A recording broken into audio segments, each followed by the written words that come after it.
Christmas, a time of good news and great joy, a time of trees and presents, of lights and ornaments, of stockings and sleigh bells. All around the world, there are over 2 billion people across 160 different countries that consider Christmas to be the most important holiday of the year. Here in the United States, while a third of our population views Christmas more as a cultural holiday than a religious one, 9 in 10 people celebrate it regardless of their beliefs. While Christmas Eve may still be one of our 2 most important days for church attendance, it's clear that Christ isn't the most important part of Christmas anymore.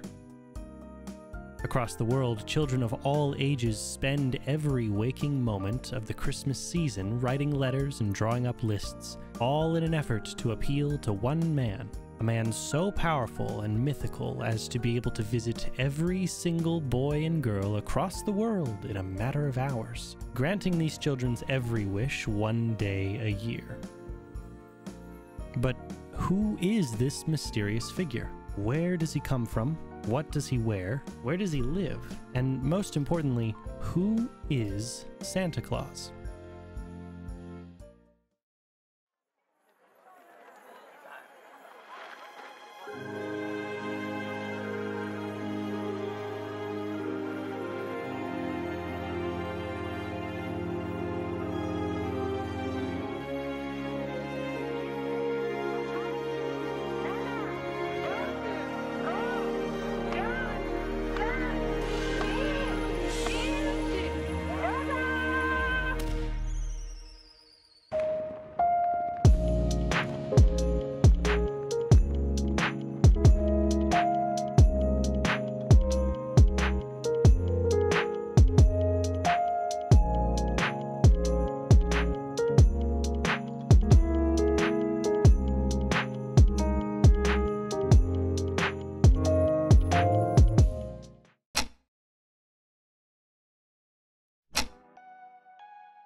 Our search for the Santa Claus begins not in the icy depths of the North Pole, but rather in the Mediterranean heat of southwest Turkey during the 3rd century AD.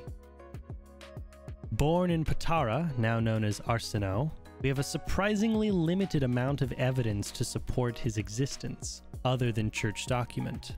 One of the oldest legends surrounding St. Nicholas states that he was unique even as an infant, only drinking from his mother's breast after sundown on Wednesday or Friday. These days were considered fasting days in the early Christian church. Recently excavated after a catastrophic earthquake, this particular church in Demir was of Byzantine construction, succeeding the ruins of an older Christian church that Nicholas is said to have served as bishop. Inside the church lies one of several now broken tombs that reportedly drips what is called manna, a liquid still believed today to have healing properties. Every year on the 6th of December, the day Nicholas died, hundreds of pilgrims partake in the manna. According to legend, the way that Nicholas became the bishop of Myra is strange in and of itself. A senior member of the conclave in Myra heard the Holy Spirit command them to elect the first person who walked into the church the following morning as the bishop. That person would turn out to be young Nicholas, and thus the boy bishop was crowned. Sometime later, he would become the patron saint of children after reportedly resurrecting 3 young boys who had been slaughtered by a butcher during a period of famine in the region. During the Middle Ages, he would even be crowned the patron saint of sailors, unmarried women, wolves, merchants, and pawnbrokers, among many others. Of course, his most famous exploit would come from a poor man who had 3 daughters. Now, as the story goes, the father had 3 daughters, the eldest being past the marrying age, whether that was 20 or 30, what have you. The middle child was old enough, but there was no dowry to provide for her wedding. Now, the youngest child, most interestingly enough, begged the father to sell her into slavery in order to pay for both of her older sisters' weddings, even the sister who was considered too old to marry at the time. Now, for cultural context, because of course this is going to outrage well, practically anyone today not from this culture, it's still just as common today in the Antalya region of Turkey for fathers to provide dowries for their daughters' betrothals. The father hears this, obviously upset. He doesn't want to lose any of his daughters this way. So he goes home praying quietly, begging the Lord to provide some sort of out for him, some way to provide a better life for his daughters, because really that's what the system of marriage was considered at the time. It was considered providing something better.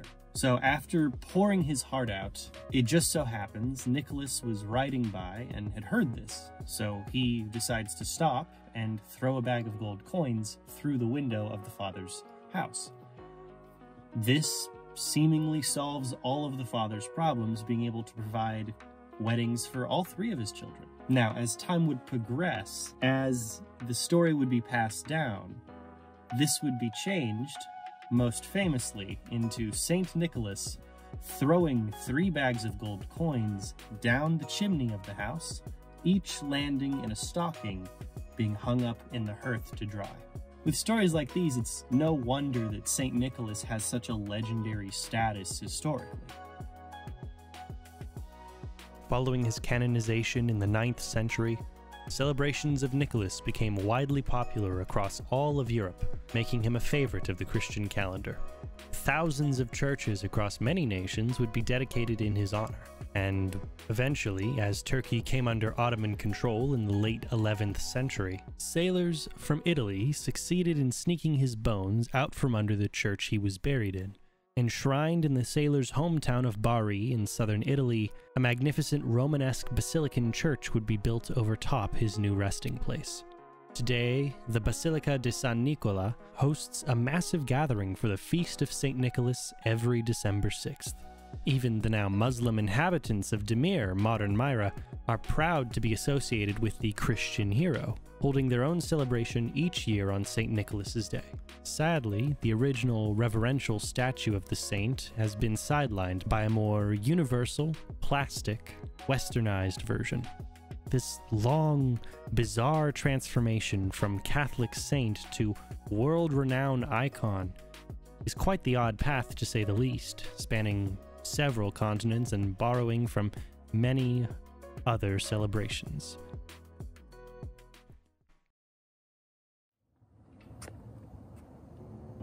Merry Christmas. My name's Christian. Thank you all for watching this extra special Christmas episode. Also, it's kind of the 3rd installment of a rather unintentional but still kind of interesting series on Americana, so I'll make sure to link the other 2 down below for you. If there's one particular thing that I've always thought very interesting about Christmas as a whole, besides just the holiday and obviously me being a Christian, the story of Santa Claus as a figure and how they evolved into what they are today is really not something that I ever really thought about until I started looking into it. And as soon as I did, it became one of the most interesting stories in the world to me. So hopefully you find it all to be the same. Thank you so much for watching. That's really all I can ask of you. But of course, as everyone else on the face of planet Earth will do, I'm still gonna ask more. Not realistically though. Feel free to head on over to my Patreon. You can support me for as little as $1 a month. Again, it's entirely unnecessary. If you'd like to, you can also head on over to cnp-productions.com/store and pick yourself up a t-shirt, a sticker, or really both, of one of over a dozen different kinds of designs for all the previous video essays that I've put together. And of course, our very special Christmas-themed attire. Pick up something, pick it up for yourself, pick it up for your family, I don't care, just pick it up. I do always put a ton of work into the designs, regardless of what they're for, so any appreciation of that sort is absolutely welcome. My camera is super sideways right now, which really helps, but it's also not the best filming environment, so we'll just go with what we have.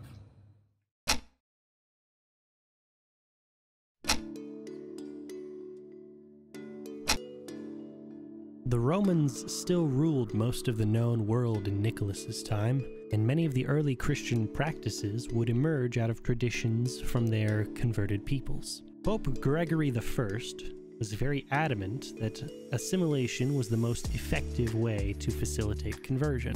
It was common for church officials to replace pagan icons and practices with Christianized versions. Among the most famous such pagan festivals was the Roman Saturnalia, a feast commemorating the dedication of the Temple of Saturn, god of agriculture and the harvest, in mid-December.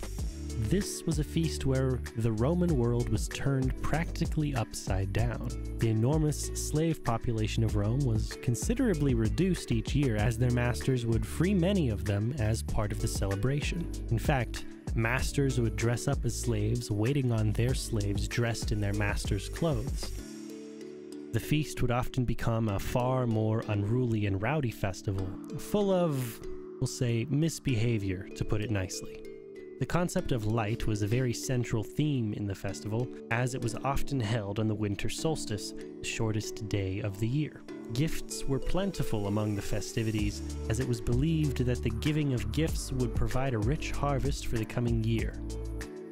Long after the reign and fall of the Romans, Saturnalia would continue as a favorite among the many midwinter celebrations across Europe.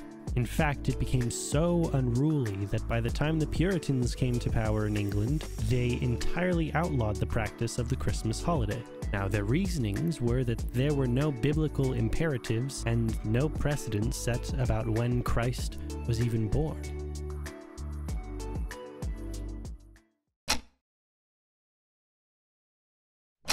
So, there was initially a lot of controversy over assigning the date of Christ's birth to December 25th.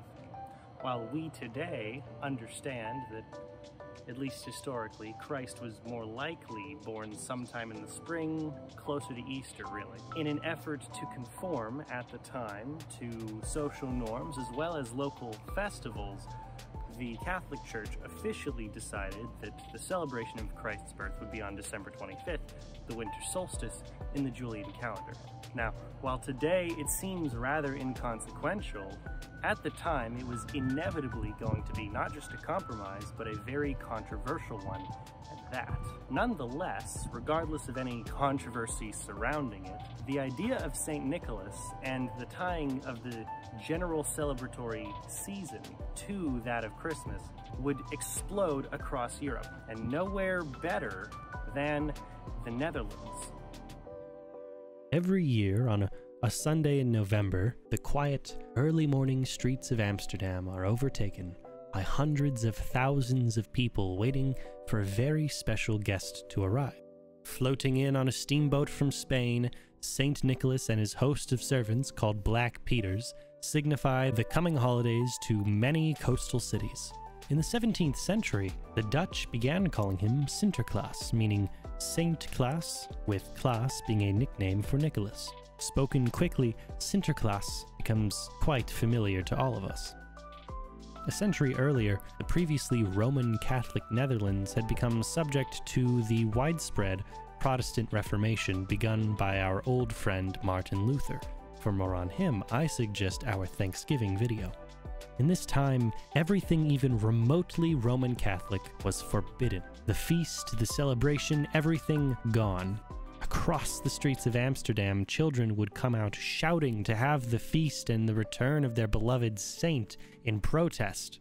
Eventually, compromising, quite largely due to the merchants being financially affected, the rulers of the Netherlands declared that the public feast and celebration would still be illegal. However, you are more than welcome to celebrate within the privacy of your own home.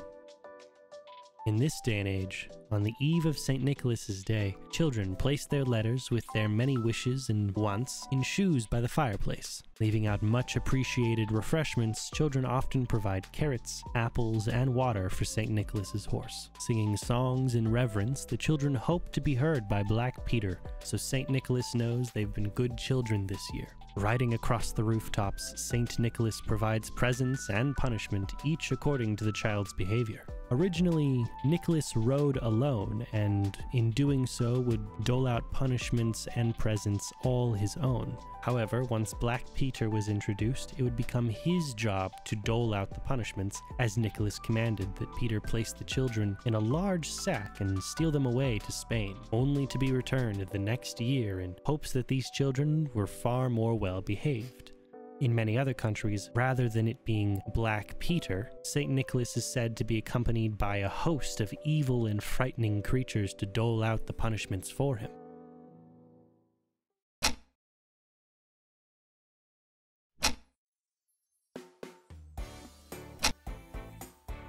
Crossing the pond, there's perhaps nowhere better representative of an American Christmas than New York City. Manhattan, the Big Apple, not the Little Apple, is perhaps the most apt depiction of the commercialized holiday season. Even so, it has the greatest amount of influence in evolving St. Nicholas into a character now recognized and materialized across the whole globe. So much so that many historians would point to New York City as having the legitimate right to lay claim to the invention of the American Santa Claus. Originally, and rather underreported, New York was known once as New Amsterdam, with its first settlers being Dutch, bringing along many homebound traditions. Another long-standing legend surrounding St. Nicholas states that he had arrived in the New World through the Dutch in the early 17th century. However, there remains practically no evidence to state that these early Dutch settlers brought the Nicholas-specific rituals with them. In fact, it's far more likely that the widespread Puritan denomination of Protestant Christianity would have revoked these traditions at the time, holding fast to their ideals of piety and modesty in all things.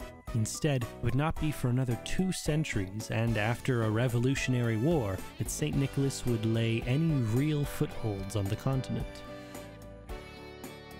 You see, at the time, many upper-class patrician gentlemen from New York who fancied themselves as Dutch enthusiasts, though instead having quite British blood themselves, would be responsible for the reintroduction and reimagining of the Dutch celebrations around Nicholas. Looking for a particular set of traditions, these patricians wanted something that could be a symbol of how life, specifically life in America, used to be. One particularly famous author from the time, Dietrich Knickerbocker, the alias of the great Washington Irving, wrote a rather fanciful, romanticized history of New York, even referring to the Dutch tradition of celebrating St. Nicholas in Knickerbocker's History of New York. Clement Clark Moore, an extremely wealthy patrician who owned an estate that covered practically the entire Chelsea district of Manhattan from 18th Street all the way to 24th Street, would provide yet another critical part of the story of Santa Claus. In the early 19th century, Clement found that his estate was being reclaimed without any official notice by the city through what's called eminent domain. It's a practice wherein the government, as it sees need, is allowed to revoke your right to the land and return it to the city.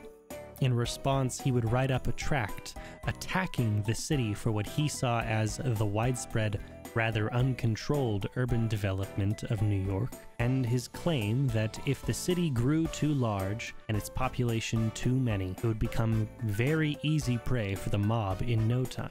I'm sure that he's rolling in his grave now. Sometime after this, seemingly having let go of a large portion of his anger, he turned to his favored old Dutch legends and wrote of a now world-famous poem called A Visit from St. Nicholas, which, for any of us, is known today as The Night Before Christmas, officially putting Nicholas on the map in the nation. This poem transformed the idea of St. Nicholas into Santa Claus. Now, losing his bishop's status and authority, Nicholas became simply a jolly, friendly gift giver. His cheeks rosy, his beard great and white. He was in no way a threatening presence, but simply a symbol of good tidings in the dead of winter. Moore published this poem in a rather obscure newspaper in 1822, not expecting much, but over the next decade, practically every single person in the United States fell in love with the character of Santa Claus.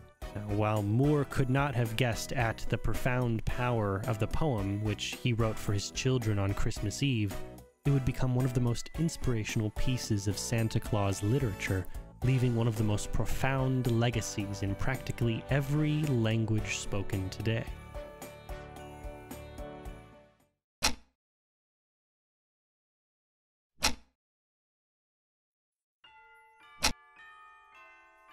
Moore's poems would go on to inspire J.W. Parkinson, a merchant from Philadelphia, to hire an actor friend of his to dress up in a fur suit and drop down a chimney outside his shop. However, this appearance was still widely open to interpretation at the time.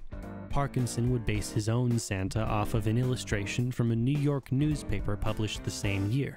The first exclusive book for the poem, which was illustrated by T.C. Boyd, had been published in 1848. Now, Boyd's Santa had been a more elven figure, so small that he needed to stand on chairs in order to fill the children's stockings.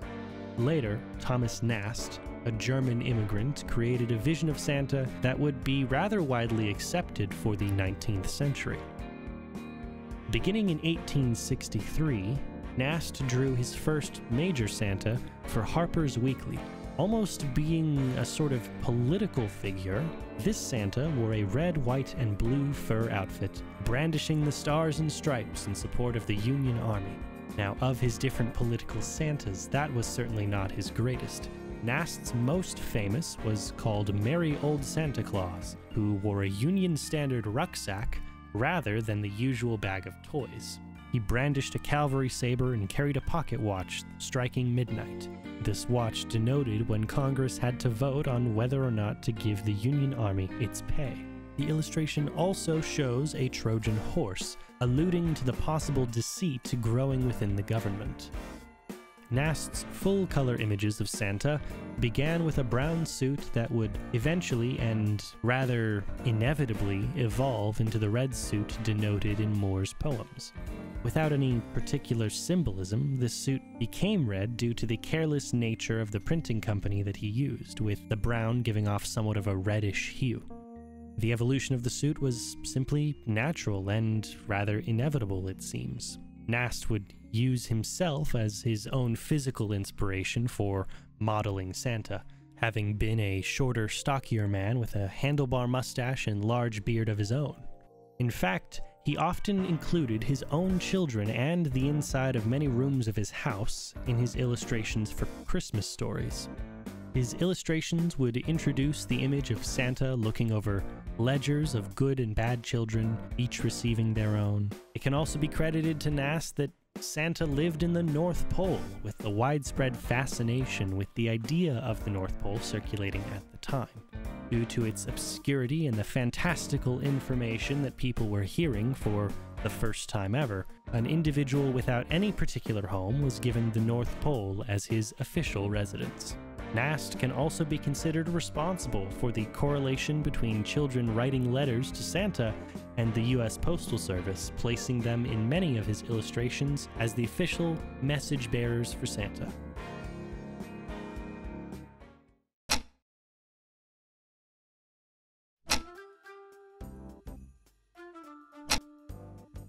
Undoubtedly, the American Santa would constantly cross back and forth over the Atlantic during the early 20th century. One final iteration, the Yule Tomt, a Swedish Nicholas-adjacent figure, was a rather widespread figure throughout the Swedish and greater Nordic region. One of the largest influences on the Santa of the 20th century, today's universal image of Santa is due to the work of one particular Swedish-American named Haddon Sundblom and his partnership with the most famous soda producer in the world. Throughout the early 20s and 30s, Coca-Cola had attempted numerous marketing strategies to change their winter sales. Evidently, it's not entirely popular to market a cold drink during the coldest months of the year. With Coca-Cola contracting Sundblom, he would spend his time going through all of the classic images of Santa, whether it was from Nast's children's books to Louis Prang's greeting cards and really anything in between. Building on the best of the past, Sundblom brought forth the one Santa to overshadow the image of all other Santas to have ever been or ever to be again.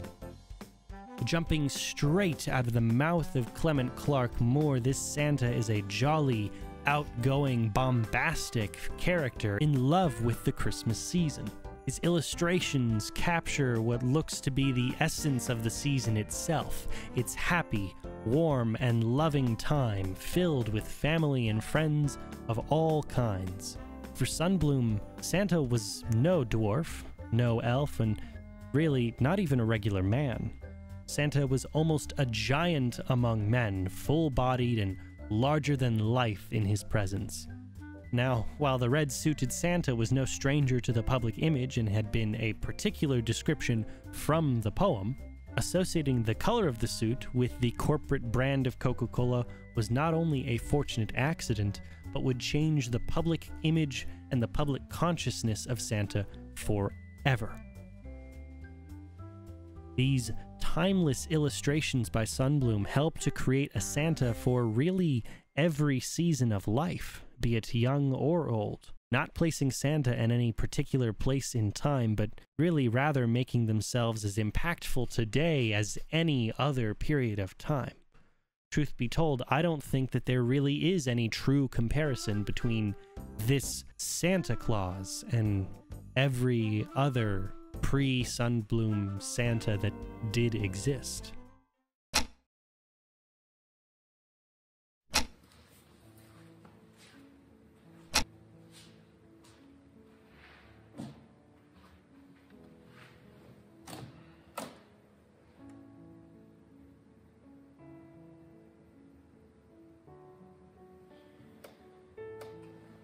You know, it always gets me, each and every year, that there are thousands, if not millions, of children who celebrate Christmas and have really no understanding of the real story of Christmas, who Christ is, or why it matters. But in the same breath, they will tell you every single detail about the story of Santa Claus, at least the modern version of Santa Claus. It's always struck a chord with me, and it's never sat well. Now, of course, I've heard every single explanation under the sun, from, well, we're not religious, so we don't celebrate that way, or Santa has nothing to do with Christianity or whatever, but he's as tied to Christianity as you can get, save for Christ himself. The real Saint Nicholas was a kind, loving, pious man who lived his entire life in the service of the Lord. And there's a lot of places in the world that still recognize this, absolutely. Amsterdam, the Netherlands, it's a great example. But here, it's as if we've tried to separate the two things that are intrinsically tied, all in an effort to make it seem less offensive to people, which I don't see how it is in the first place. Nothing about the story of St. Nicholas is offensive. He's always been the kind, generous figure that he still is today. It's simply all there is to it. In any case, while I'm sure I can't change the minds of every single person out there, I'm certain there will still be tens of thousands, if not millions of children who don't know the real story of St. Nicholas or of Christmas by the time that I'm done with this video. I hope at the very least this was eye-opening to you. I hope that at the very least you guys out there all understand the importance of this story, not just to me as a Christian, but to the tradition itself. Christmas always has been, and hopefully always will continue to be, an intrinsically Christian tradition. Thank you all so much for watching. Once again, I am entirely undeserving of any and all support you guys throw my way, and I am still surprised that my Batman video got so many views. It has been such a year, especially since the start of the 92 Days Project. It's been eye-opening to me. Not only have I gotten to actually practice being a YouTuber now, But I've seen that it was certainly not as easy as I had hoped it would, especially for the kind of content I want to create. I love video essays, I love history, I love all of these different aspects. Clearly it's a ton of work. I mean, if I think about it, I think I had 11 pages for this video alone that I had to script out and then record, and then of course edit down all of the audio, and then, you know, find all the footage, cite all my sources, get all my photos, the whole deal. It's a ton of work, but realistically I wouldn't have it any other way. I love doing this. This really is what I want to do, and it surprises me that it took me this long to be able to not only say it, but to actually believe that of myself. For those of you who have been here from day one, or at least from the start of the 92 Days project, day one is a lot to ask for. I completely understand, and I don't blame you if you weren't here for the, what was it called? Was it my 2-year or my 3-year project? So let me tell you, it's still going. It's gonna be probably a decade-long project, but that's a whole other thing. It's not a particularly good video in retrospect, but that's how it works. It's that simple. But again, before I ramble some more, for those of you who have been here throughout the 92 days, all the way up to today, thank you so much. It is entirely without you guys that this would fail. If it wasn't for you guys actually watching stuff that I put out, it wouldn't matter how much of it I could put out, because, well, no one's caring about it. So thank you to every single one of you for watching even just a few minutes of just one of my videos. And for those of you who haven't seen all of them, maybe this is your first video, maybe you first arrived at the Thanksgiving one, you weren't really sure about watching all the other ones. I'll leave them in the description below. The 92 Days project was something very instrumental in creating the kind of content that I want to, and specifically in my style. I would say I really began to hit my stride with the episode on Brown versus Board of Education. If you look at the thumbnails even, I sort of formed a style that really came into its own with that particular video, and it's still one of my favorite, thumbnails. There's so much contrast work that I had to put into that. Anyway, those of you who haven't, all that will be in the description below. And if you just want to watch my other 2 episodes on Americana and the surprising connection that Coca-Cola has to pretty much all of America at this point, I'll leave those down in the description as well. I don't plan to make specifically these Coca-Cola videos. It just so happens that a topic I'm interested in, or a story that is so fascinating to me, is also a Coca-Cola story. But really, to send off the rest of the year, thank you all so much. I don't know if I said this in the Thanksgiving video, because by the time I finished putting that one together, it was 5 a.m. on Thanksgiving Day that I had actually gotten the upload finished, so I was entirely out of it. But truly, I am thankful for each and every one of you. And if it were possible for me to both financially and realistically get Christmas presents for every one of you out there, I would. It means so much to me that you would spend even just a minute or 2 of your time watching some college student who's got all these aspirations to do all these things with this content without any real understanding of whether or not that time investment is going to pay off. Thank you. I'm not sure what my schedule is going to continue to be like. I can tell you right now that when I'm filming this part of the video, it's after 2 o'clock on Thursday, the Thursday of my finals week, that I am actually flying out at 5:30 today to go and visit my friend in Arizona. So this is a bit of a time crunch for me, but it's nice to take a moment to just do this. I'm not entirely sure what that schedule is going to look like, or if there even will be a necessarily stable schedule, but I can promise you I'm continually attempting to improve the kind of content that I make, as well as consistently working very hard on actually making sure that I know what I'm talking about. I don't want to just be talking. Well, I was going to say something, but I'm in the church. I'm not going to say it. I don't want to I do not want to give you any amount of misinformation willingly. If I do make a mistake, I would like to correct it. But again, and I've said this how many times in this video, thank you so much. I hope you're all going to have a great Christmas holiday. And I do mean Christmas. This is the Christmas special. And I hope this Christmas special goes over much better than the Star Wars one. And I don't mean the Lego Star Wars one from like a year or two back. No.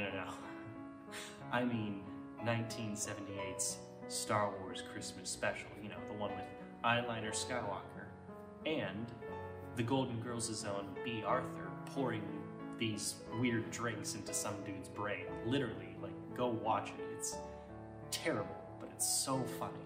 And of course, B. Arthur's B. Arthur. Like, you can't be upset. But all in all, with all my rambling, especially here at the end, I'd like to say thank you. And whenever this next video comes out, I'll see you then. Same bat time, same bat channel. Merry Christmas.